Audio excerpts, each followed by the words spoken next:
be a little different because I was fortunate enough to be able to receive a kidney from my son. And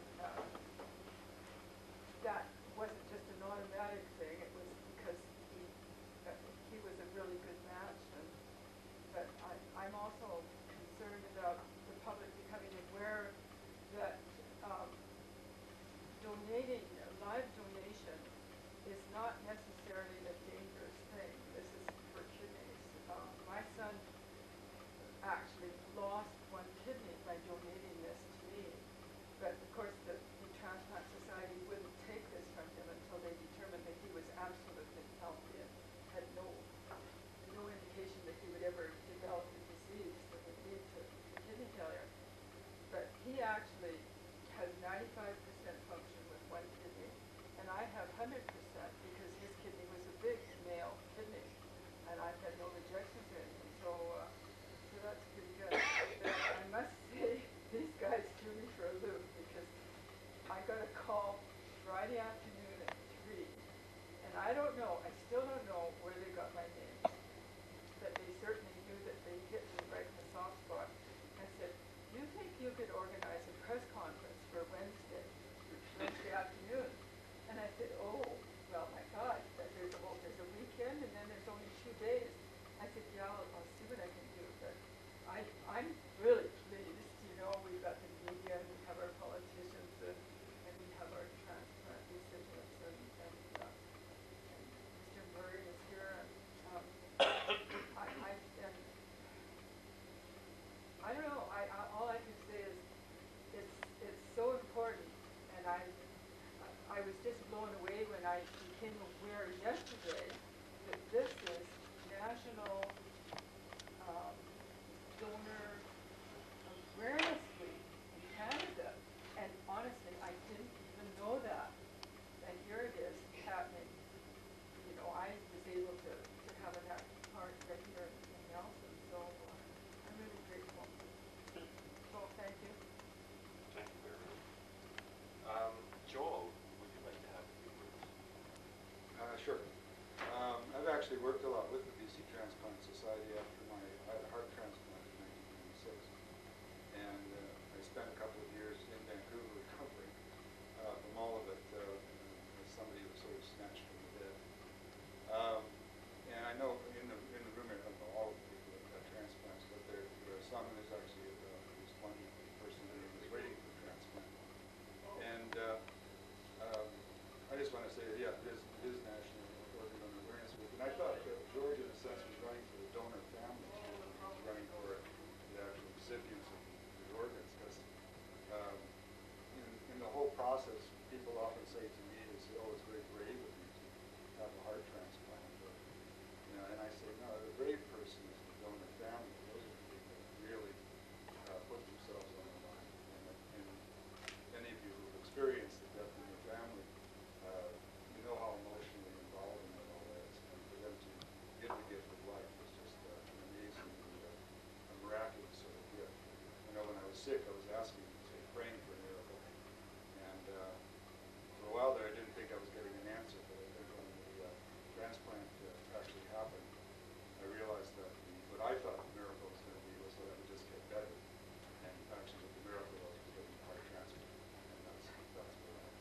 So thank you, George, for your support.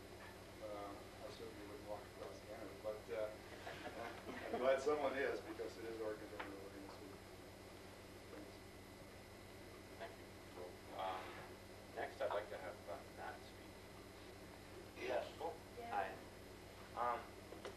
My name is Matt Hopper, and I'm just pleased to be roped into this thing at the last minute because I represent the people that are waiting. I've been waiting a year now, and the awareness is fabulous what George is bringing to this, and shall be as an inspiration for recipients and Joel as far as the quality of life and just everything. I don't have a lot to say, but I'm just thankful for all that's happening. So anyway, thank you very much. Thanks, George. Okay, would anybody else like to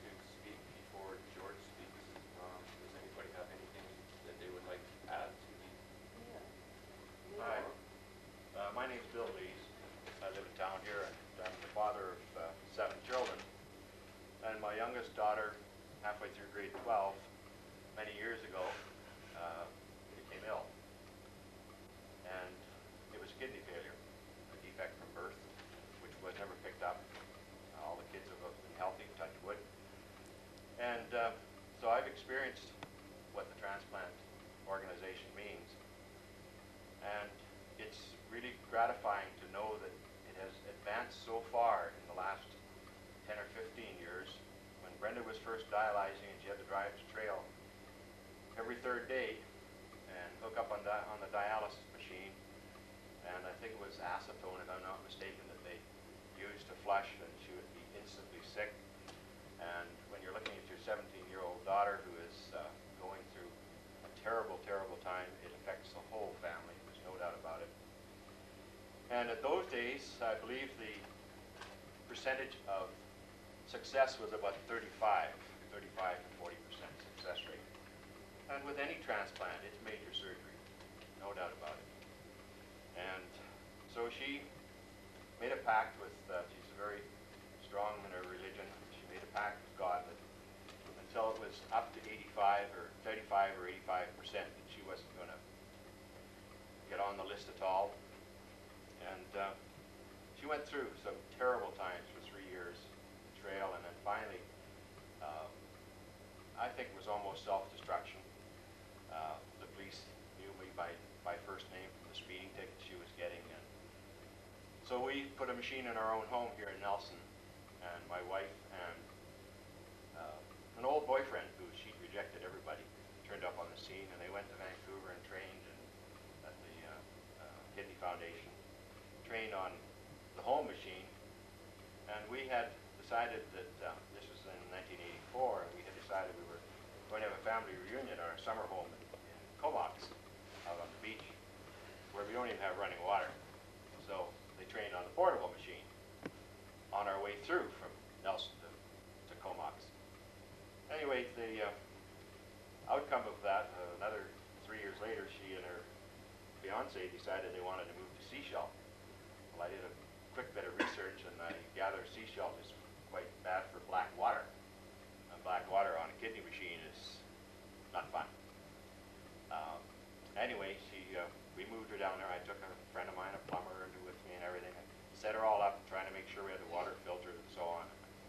This is all at our expense, but what don't you spend for your own children? There's no doubt about it. And one Saturday morning at about 11 in the morning, I was at work. My wife and I got worked together in our own business down here for about 28 years, and phone rings, and Jean answers it, and it's Brenda. She's phoning from Seashell. They have a transplant. I have to be there in 6 hours. Can you guys get down there before I go under? I mean, she knows that Mother and I drive too fast, but that's asking a bit too much. So I made her a promise that we would be there when she came out. So after we got down to Vancouver, it was very early in the morning, 4 or 5 o'clock, and they took us through the labyrinth of tunnels underneath Vancouver General. They have to take a guide with you, otherwise you'd be there forever.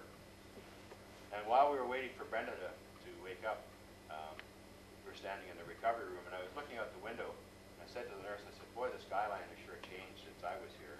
She said, oh, when was that? I said, 1949.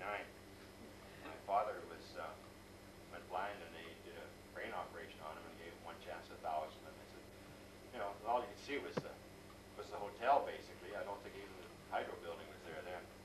Anyway, Brenda came around, and